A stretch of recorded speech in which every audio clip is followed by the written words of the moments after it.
Այսօրվա այս փոփոխվող աշխարհում շատ ավելի կարևորում է հենց եւ Միջին Միջանցքի դերը եւ Հարավային Կովկասի դերը եւ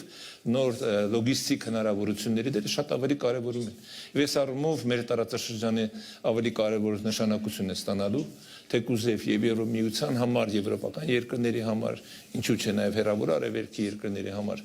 Եվ զուգահեռներ շատ են գնում, կոնկրետ Կենտրոնական Ասիայի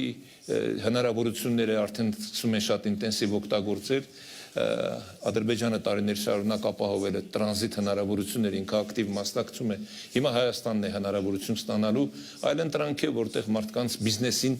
արդեն հնարավորություն կտրվի, որն է ավելի ձեռնտու, որը ավելի ձեռնտու չի լինի։ Բայց ընդհանրապես մենք նայում ենք սովորաբար, երբ որ նման հնարավորություններ է տրվում, նայում ենք տրանսպորտին, երկաթուղային կամ ավտոմոբիլային, բայց սա միայն դա չի։ Սա էներգետիկա է, սա նոր տեխնոլոգիաներ են, ես նկատի ունեմ ինտերնետ, կաբելային հնարավորություններ, սա ընդհանրապես ծառայությունների փոխանցման հնարավորությունն է, որտեղ աշխարհն է հիմա փոխվում, տնտեսության բովանդակությունն է փոխվում, եւ երբ որ աշխարհագրորեն նայում եք քարտեզին, ամենահարմար ճանապարհը միշտ եղել է հենց մեր տարածաշրջանով անցնող ճանապարհը։ Դա եղել է ի վերջո հայտնի մետաքսի ճանապարհներից մեկը, որը շատ արդյունավետ է եղել, որը աշխատել է, ինչ-ինչ պատճառներով այդ ճանապարհը կտրտվել է եւ չի օգտագործվել, իսկ վերջին 30 տարիներից 88 թվականից հետո կամ 91 թվականից հետո ընդհանրապես չի օգտագործվել։ Նորից եմ կրկնում, այստեղ ես ապագային լավատես նայելու հիմքերը նրանում եմ տեսնում, որ կա ամենակարևորը քաղաքական կամք եւ որոշում։ Եվ